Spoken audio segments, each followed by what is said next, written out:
sisi. Nah, setelah jaringan itu keluar dari dalam tubuh pasien, itu harus langsung kalian lakukan tindakan. Jadi jangan dibiarin gitu aja. Kalau dibiarin, maka jaringan akan mengalami kematian atau nekrosis.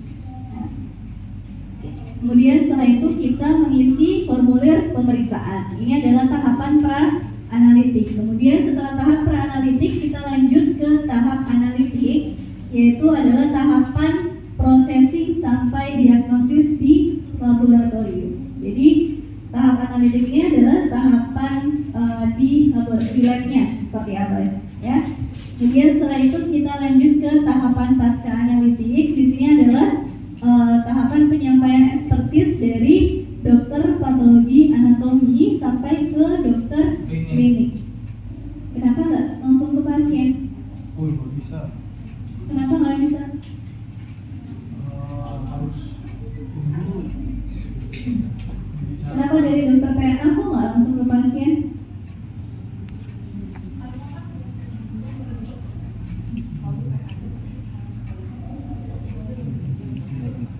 Ya, jadi seperti itu alurnya.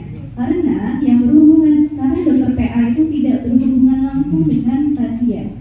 Dokter PA hanya berhubungan dengan dokter klinik yang mengirim sampel ke laboratorium untuk dilakukan pemeriksaan patologi anatomi. Kalau dalam kedokteran gigi biasanya yang mengambil sampel bisa spesialis bedah mulut misalnya. Tapi yang memeriksa adalah dokter PA.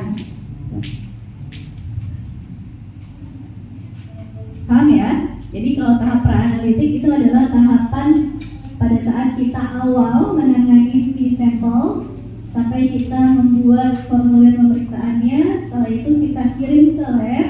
Di lab itu adalah tahapan analitik, dan setelah selesai bisa dibaca itu sampai ke tahapan pasca analitik.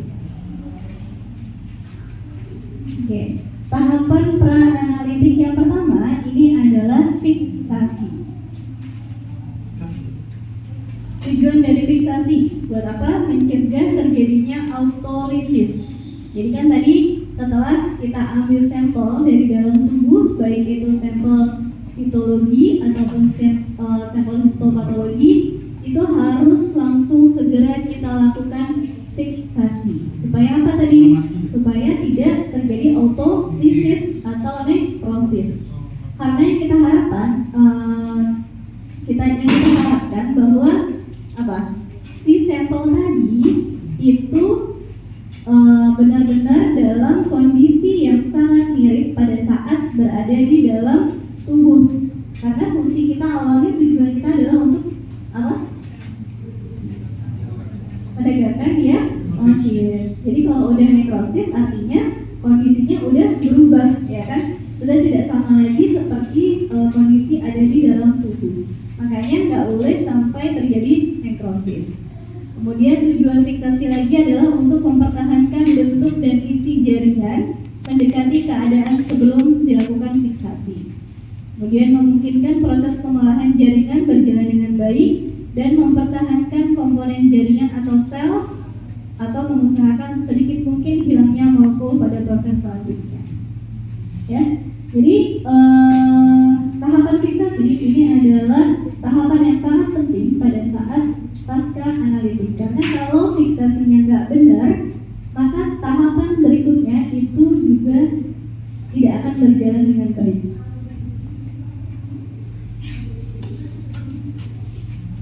Kita lihat ini ada beberapa faktor yang dapat mempengaruhi pada proses fiksasi. Yang pertama, konsentrasi dari ion hidrogen. Jadi diusahakan kita menggunakan larutan fiksasi dengan pH yang netral. Kemudian temperatur fiksasinya itu paling baik kita lakukan pada temperatur di suhu ruang. Suhu ruang itu berapa?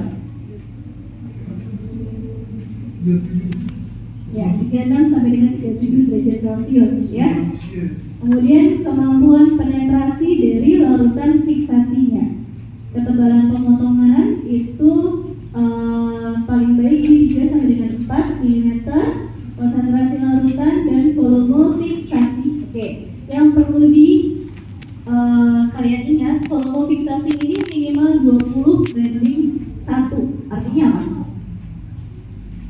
20:1 tuh 20 buat larutannya, 1 jaringannya atau sampelnya. Kenapa harus sebegitu banyak? Kenapa harus 20:1?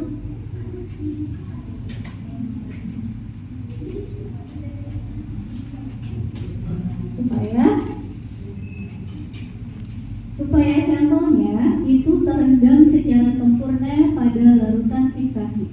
Ya, tidak ada bagian yang tidak terkena dari larutan fiksasinya.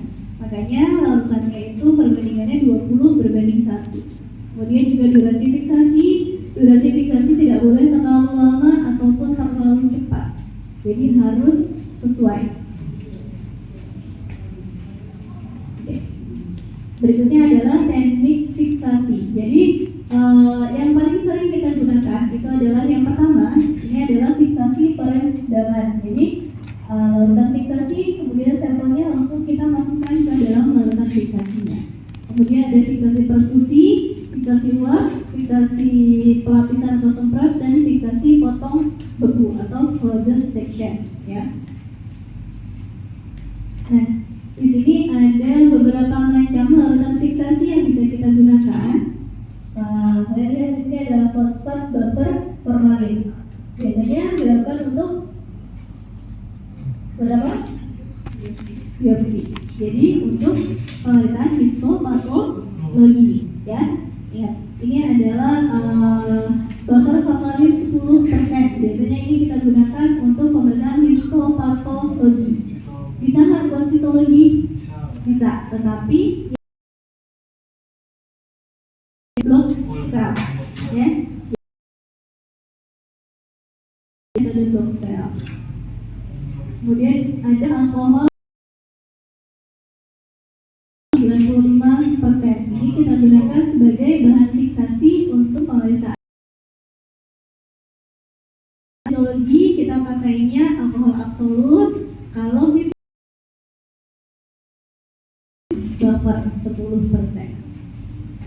Kemudian ada lagi beberapa larutan Vickers dan gas cair nitrogen. Gas cair nitrogen ini adalah nitrogen semprot yang kita gunakan untuk fiksasi jaringan pada saat operasi, ya, frozen section. Jadi fungsinya buat apa? Untuk mendapatkan hasil yang immediate, yang cepat. Pada saat operasi itu sedang berlangsung, biasanya itu dokter bedahnya itu perlu apakah batasan